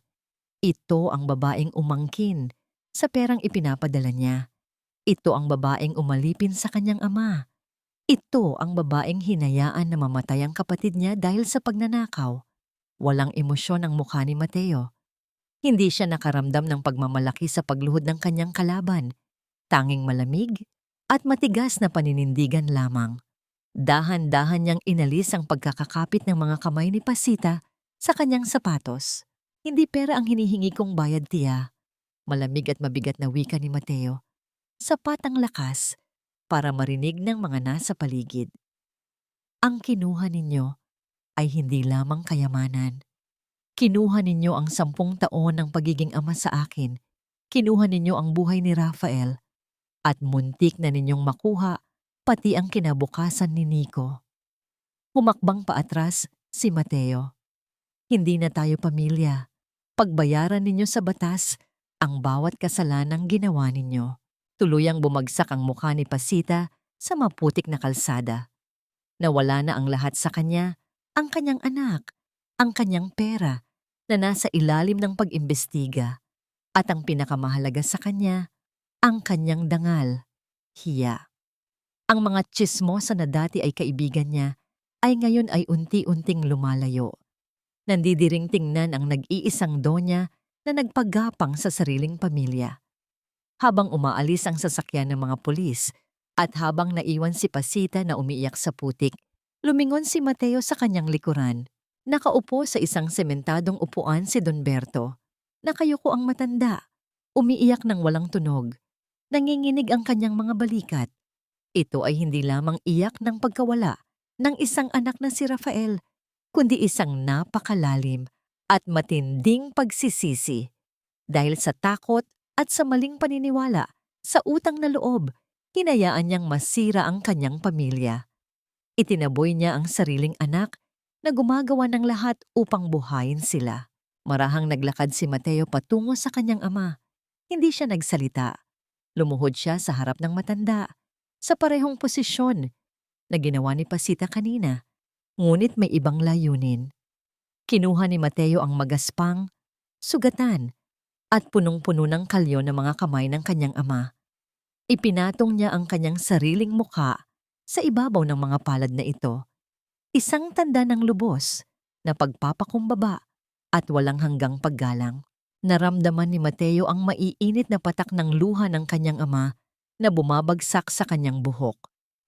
Unti-unti, naramdaman niya ang matitigas at nanginginig na mga daliri ng matanda na dahan-dahang humaplos sa kanyang buhok, tila pilit na ibinabalik ang pagmamahal na 10 taong naging malamig. Patawad, anak. Basag at humihikbing bulong ni Don Berto. Isang pagsusumamo na nagmula sa pinakamalalim na bahagi ng kanyang kaluluwa. Patawad. dahil naging duwag ang ama mo.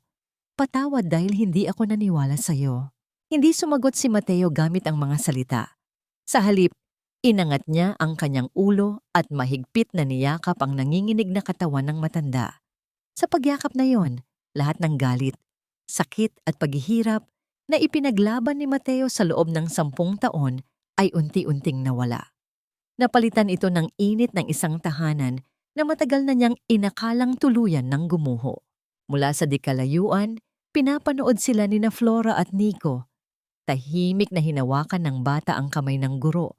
Ang mukha ay payapa. Tila naiintindihan na sa wakas, tapos na ang kanilang bangungot. Lumipas ang mga buwan na tila banayad na agos ng ilog. Wala nang mabibigat na ulap na nagbabanta sa pamilya Alvarado. Ngunit ang paghilom ay hindi nangyari sa isang iglap. Walang malaking handaan, walang matataas na talumpati, at hindi binili ni Mateo ang pamilya gamit ang malaking mansyon. Sa halip, pinili niya ang isang mas tahimik at mas makatotohanang daan, isang maaraw na Sabado. Wala nang suot na mamahaling suit o kumikinang na relo si Mateo. Nakasuot lamang siya ng isang kupas na puting t-shirt, lumang maong, at may nakasabit na tuwalya sa kanyang balikat.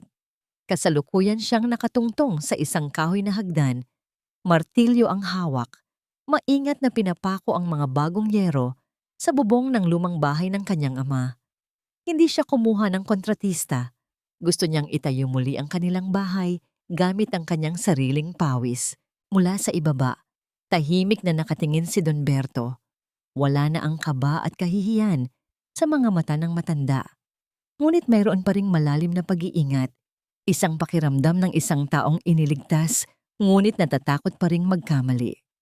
Nilapitan ni Don Berto ang maliit na mesa sa ilalim ng puno ng mangga. Nagtimpla siya ng isang basong malamig na kalamansi juice.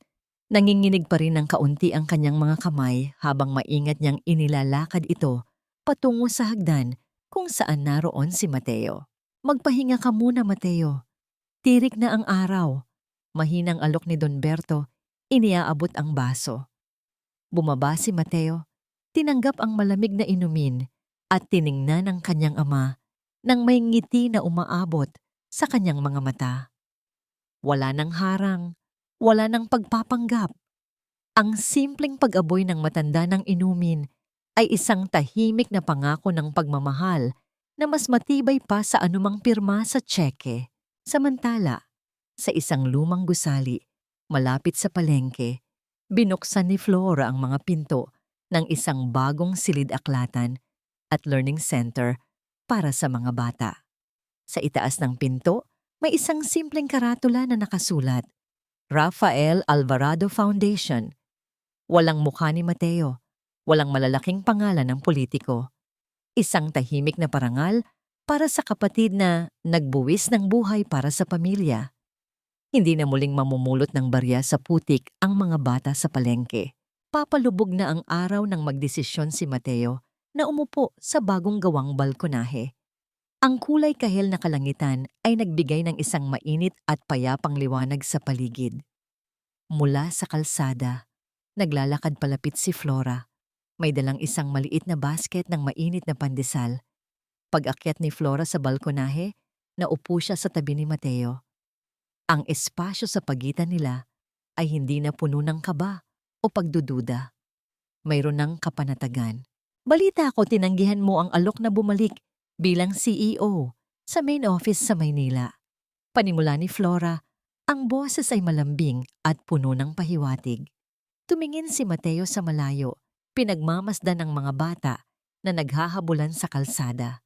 Marami ng magagaling na CEO sa Maynila, sagot niya. Pero iisa lang ang tito ni Nico at anak ni Berto. Dahan-dahang lumingon si Mateo kay Flora.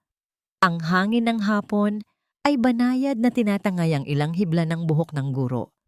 Maingat na inangat ni Mateo ang kanyang kamay at hinawi ang luhang buhok. Isinuksok ito sa likod ng tainga ni Flora. Ang kanyang mga daliri ay nagtagal ng bahagya sa init ng balat ng guro. Salamat. Mahinang bulong ni Mateo. Ang kanyang mga mata ay puno ng tapat na pagmamahal at paghanga. Salamat sa pagtuturo sa akin kung paano umuwi. Kung hindi dahil sa'yo, marahil hanggang ngayon, naniniwala pa rin ako na pera ang sagot sa lahat. Ibinaba ni Flora ang kanyang paningin ng bahagya. Hindi itinatago ang pamumula ng kanyang pisngi. Ipinatong niya ang kanyang kamay sa ibabaw ng kamay ni Mateo. Hindi nila kailangang magsalita ng mahahabang pangako. Ang tahimik nilang pagsuporta sa isa't isa mula sa pinakamadilim na araw hanggang sa liwanag na ito ay higit pa sa sapat. Isang pag-ibig na naghilom sa pinakamalalim na sugat. Ang kanilang tahimik na sandali ay nahinto nang makarinig sila ng mabilis na pagtakbo mula sa kalsada. Tito Mateo, Teacher Flora! Si Nico. Tumakbo ang bata paakyat ng balkonahe, bit-bit ang isang pirasong papel na may malaking pulang bituin. Masaya niya itong ipinakita sa dalawa. Perfect po ako sa math test ngayon! Tumawa si Mateo at marahang ginulo ang buhok ng bata. Ang galing naman! Siguro kailangan nating itong ipagdiwang at bumili ng ice cream kasama si Lolo. Nagningning ang mga mata ni Nico. Bago pa man siya tumalikod para hanapin ang kanyang lolo, bigla siyang huminto. Tumingin siya kay Mateo. Walang takot, walang galit, wala nang kasinungalingan ni Doña Pasita na nagpapabigat sa kanyang munting puso. Inilahad ni Nico ang kanyang maliit at malinis na kamay. Hinawakan niya ang malaking kamay ni Mateo at banayad itong inilapat sa kanyang noo. Mano po, Tito. Nanatiling nakadampi ang noo ni Nico sa kamay ni Mateo ng ilang segundo.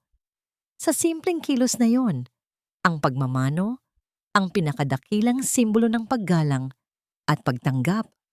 Sa kulturang kinalakihan nila, naramdaman ni Mateo na kumpleto na ang lahat. Nabalik na ang respeto. Nabawi na ang nawalang panahon. Si Mateo Alvarado, na dating nangangailangan ng daan-daang libo para makaramdam ng halaga, ay ngayon ay buong-buo na sa halaga ng isang simpleng paghawak, isang matamis na ngiti, at isang tahanang handa siyang hintayin anumang oras. Isang taon matapos ang unos na yumanig sa buhay ng pamilya Alvarado, ang bayan ay nagpatuloy sa pag-ikot, ngunit may mga bagay na tuluyan ng nagbago. Ang barangay hall ay hindi na isang lugar ng takot at pagmamanipula. Sa halip, ito ngayon ay naging saksi sa pag-unlad ng komunidad. Sa palengke ang pwesto ni Aling Nena, na dating naging abo, ay muling nakatayo, mas malaki at mas matibay. Ipinatayo gamit ang sariling ipon at tulong mula sa komunidad. Natagpuan na ba nila ang kapatawaran? Oo, hindi isang mabilis na himala, kundi isang araw-araw na pagpili. Si Don Berto ay hindi na kailanman nagbuhat ng mabibigat na sako. Nakaupo siya ngayon sa isang komportableng silya sa likod ng isang maliit na tindahan ng bigas na pagmamay-ari nila ni Mateo. Ang matanda ay nagtatatala na lamang ng mga benta. At sa tuwing may bibili at magtatanong, "Sino ba nagpatayo nitong tindahan mo, Mang Berto?"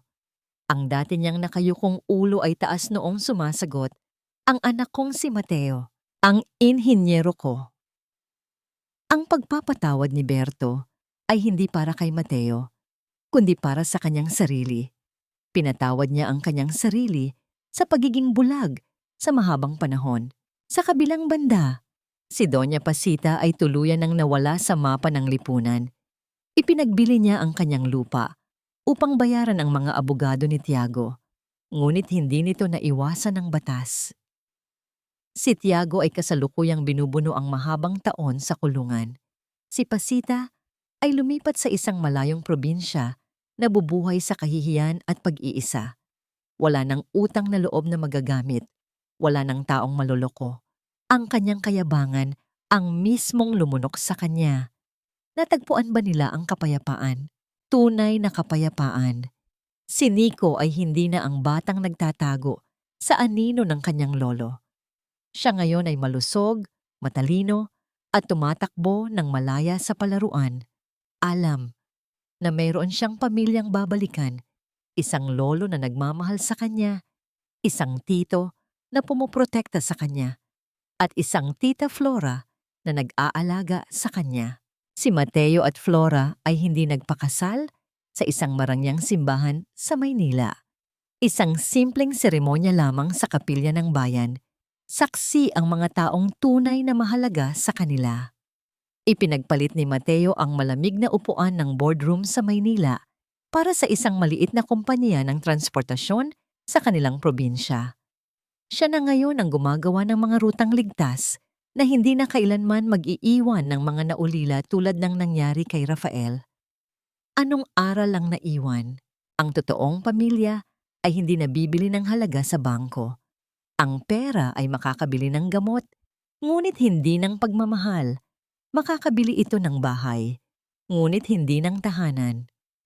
Ang pagmamahal ng isang pamilya ay hindi sinusukat sa mga mamahaling regalo o sa dami ng padala, kundi sa kakayahan mong manatili at umunawa kapag ang lahat ay malabo.